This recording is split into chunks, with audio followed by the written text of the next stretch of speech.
and joining us on our Premier Chevrolet of Carlsbad fan hotline right now. Get right to him to kick off our 8 o'clock hour. The general manager, president of baseball operations for the San Diego Padres, A.J. Preller. A.J., as always, we appreciate your time this morning. Happy Friday to you. Hey, guys. Thanks for having me. All right, let me start with a simple one. Obviously, we know that season didn't go the way we all hoped it would. What is a lesson that you will take personally from this 2023 season and the disappointment of it? Yeah, I mean, I think, I think a bunch of things. Honestly, I mean, I talked about the other day. I think it's, definitely view it as a missed opportunity. I mean, there's not, I think we've started this season feeling that we had a team that could win a World Series trophy, and obviously, not playing in October right now is bitter. And I think from I think there's a few different things. I think one of the things overall is just being able to handle expectations and what that comes with. And I think that's one thing that we've started talking about as a group a little bit more. And again, I think we'll use the next couple of weeks to unravel some more parts of the season and make sure we're in a better spot for it here going forward. AJ, you said on the Zoom meeting the other day that you are what your record says you are, and I know that your record as the GM of the Padres is below 500. You're going into your, I believe, 10th year. So why should Padre fans believe that 2024 is going to be different, and that you've got the plan in place to make it different? Yeah, I mean, I think probably the biggest thing we've talked about is having a team that I think philosophically what we've tried to do is invest in players, and I think every team does a little bit different. I think from our standpoint, we've got a really good group of players that that we believe in that are going to be here. So it's not I think for us, you look up and starting the year next year with Tatis and Machado and Cronenworth and Soto and Darvish and Musgrove and down the list. Like, I think that's the biggest thing is, I've got belief in that group, and, I feel like, it's a team that should be able to every year to play into October. I think it would be different if we got to this point and, we look up and, we didn't have that core group, and, we were in a spot where every single year you've got to kind of recreate your team. But I think that team next year going into it gives us a really good chance to play, to get back to where we were in 22. And I think from our standpoint, how do we tweak it a little bit? I think we've got a good group and the central pieces in place, and let's see if we can come up with a little different formula and from that standpoint to round out the club.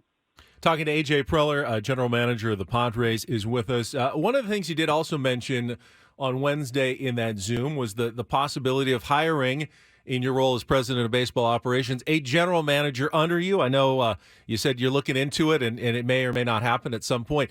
What sort of person would you look for in that role if you did decide to go that direction? Yeah, I mean, I think you're always looking for people that are open and people that obviously know the game, understand the game, people that are open to different ideas and thoughts, people that can bring a group together.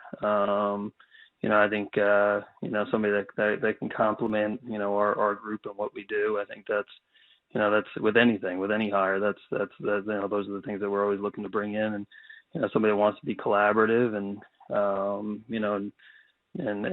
ultimately is gonna help us win baseball games. So we have we have a lot of really good people here at the Padres, and I think it's it's a big reason why we've been in the playoffs a couple times, and why we have a roster that people want to come see play. And ultimately when we talked about it the other day, I think it's I think every year you go out and we're always trying to look to add and bring in people that can add to the group we currently have. And I don't think this offseason will be any different from that standpoint. Do you feel a little painted in a corner now, since you said that you'd be open to that, and now everyone's like, well, you should definitely do that because it can only help to get a fresh voice. Do you feel like if you don't do it, people are going to be mad? I mean, I know there's really no winning, but do you feel like now you almost kind of have to? No, I mean, again, like I think looking to add good people and how it kind of complements our team. I think those are all things that I'm always looking at and trying to do. I don't feel like, hey, we have to, if we come out of the off season and we haven't done X, Y, and Z from a front office standpoint, that's a failure. I think it's just like, hey, let's go out and make sure we have good people in place that are, they're going to help our club win. And, I think we'll be open to that here in the next couple of weeks and months. Talking to AJ Preller here on Ben and Woods this morning. Now, you said it on the Zoom, and then Bob pretty much confirmed it yesterday to Bernie Wilson that you guys don't really put a lot of stock into anonymous quotes. But my counter to that, AJ, is that a lot of them are coming from current players on your own clubhouse. I fully understand people that maybe you used to work with, whatever. That I understand. They would say the same thing about me. I get it. But is there a reason that you guys wouldn't want to listen to and maybe respond to some of those concerns that have been raised? Is that something you guys are planning on doing? I mean, I think, again, like we're constantly talking to our players. I think it's one of the things, from my standpoint, we've been, you see it both ways. I see the front office get criticized for talking too much to our players and listening too much. You see us get criticized for, for not listening enough. So I think, I don't put again, like from that standpoint, I'm not too focused on, whether or not we should do that to win public opinion or anything like that from that standpoint. I think ultimately, getting feedback from a group is important. And, but I think the feedback we'll get is from somebody directly where they're putting their name to something or, talking to your players and getting specific, situations and details on how we get better as a group. And, we're gonna put all our effort into that. We do that every year, every off season, and we're gonna do that again here this off season. Then you get specific examples and ways you get better. But I think the point Bob was making, and I think similar thought that a lot of people at Petco feel right now is, when you have just a story where there's no there's no names to it and there's no context. It's hard really to comment on that. We don't put, it's hard to put a lot of attention and time on that, honestly. Well, one of the names in one of those articles was the name Don Tricker. And I've been dying to ask you about Don Tricker. Who is he? What does he do? And is he, still going to be part of the organization going forward? Because that was a name that I think a lot of us hadn't heard before until this piece came out. It's a pretty fascinating part of the Padres story, and wanted to get your comments on Don Tricker. Yeah, Don came over from the All Blacks, the New Zealand rugby organization, one of the most successful programs in the game right now, or basically across the world. And Don's main role with us is to, oversee our training staff and our strength and conditioning groups, and that's always an area where where those two groups, making sure they're on the same page. Sometimes. I think when I got here to San Diego, there was a lot of talk about those two groups not quite, working together, maybe having, different motivations and some different thoughts. And, Don has been able to come in and, honestly, in the last 4 or 5 years, those two groups have worked really well together. And I think in large part because of the work that Don has done, where he's able to get those two groups to understand, hey, this is about putting our players in the best position possible. And using the strengths of those two groups to make sure we're in a really good position. And, I think Don is, if you talk to people in our organization, there are a ton of people that have a lot of respect for Don and honestly feel like he's been a big difference maker for us. Sure. And I think my overall point that they didn't seem very pleased with Don in that article. So that's kind of what I wanted to find out. Is that something that's going to be addressed as well? Yeah, no, again, like I think, when you talk to the people that are working there every single day, there's a lot of people that have a ton of respect and I feel like Don adds a ton to the organization. And, from my standpoint, he's a guy that's been a difference maker for us here in the last few years. Talking to AJ Preller, and AJ, I know fans would love to hear about like specific plans for players, and I realize you probably can't do that, first of all, because you don't know what they're going to be looking for and asking for, and wouldn't really be wise to give the plan out as well. However, the first immediate decisions that you've got coming up, like player options and team options on pitchers like Michael Wacha and Nick Martinez. Can you at least kind of you tell us how you're going to make those decisions? Valuable guys, but obviously, those are some big decisions that you have to make here coming up. What kind of the process is going to be going underway here with those two guys specifically?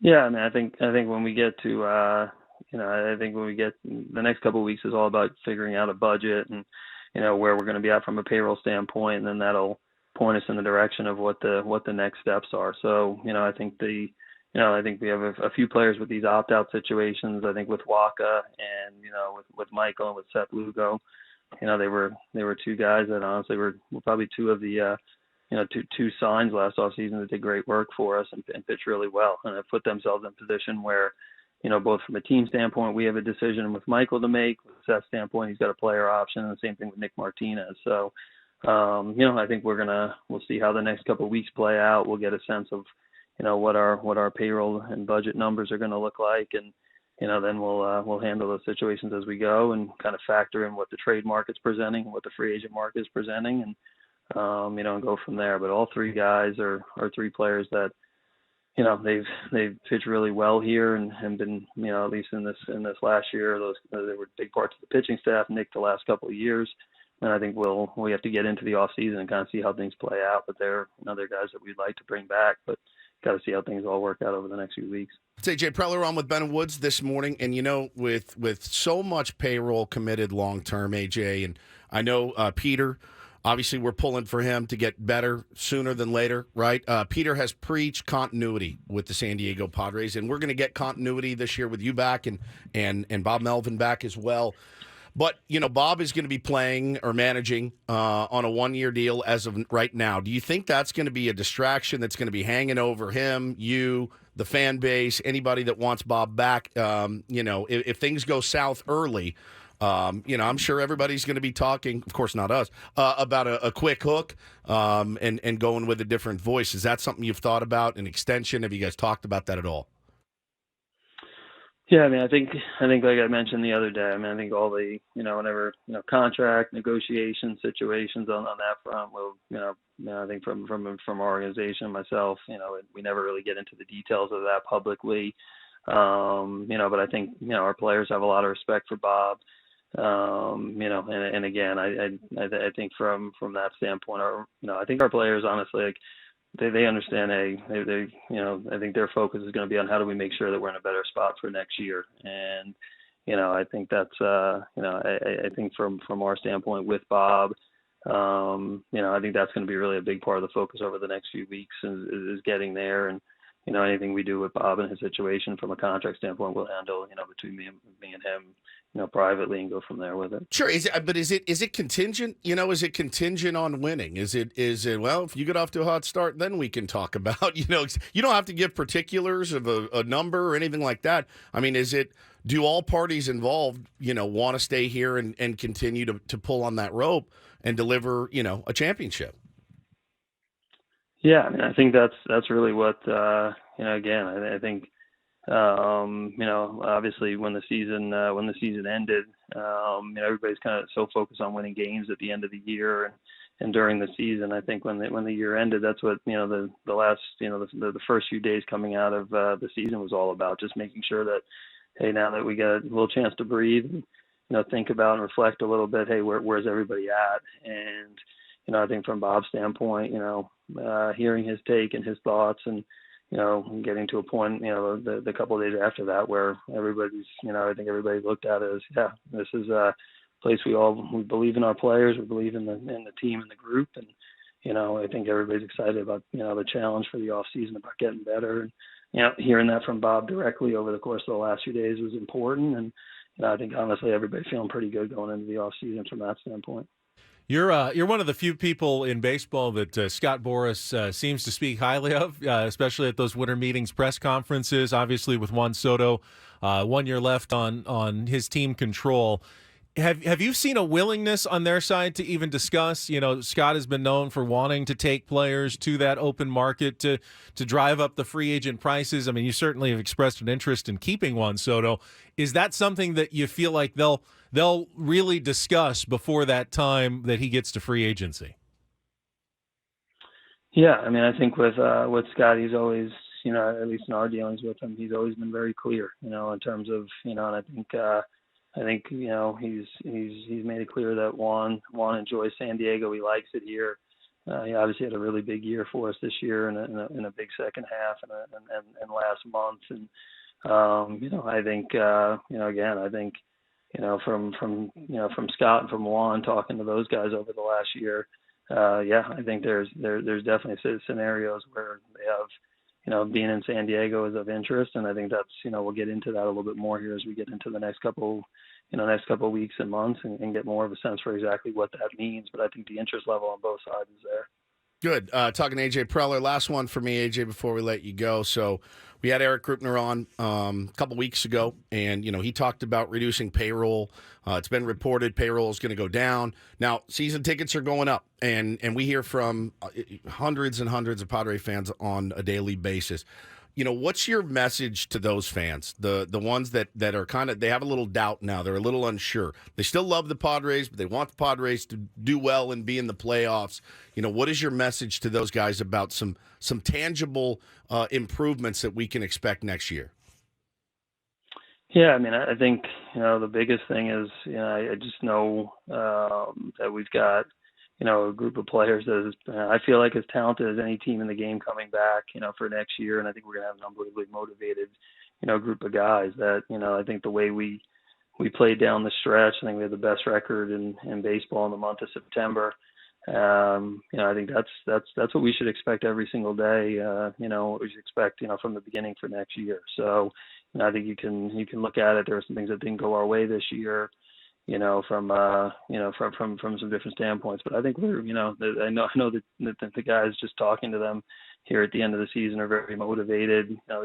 We played very hard down the stretch and took a run out of here down the end. But, I think from that group standpoint, the way we played down the stretch, I think everybody said, yeah, that's the way it should be from day one here. And I think that group's going to be very motivated to make sure we do that here from day one of next season. I think that's a positive note to end it on. AJ, we do really truly appreciate you giving us the time and what you can share with us, and our Tier 1s appreciate it as well. Good luck to you with Padres in the offseason. I'm sure we'll check in at some point, and we will be looking forward to being back at spring training in February and see you out in Peoria.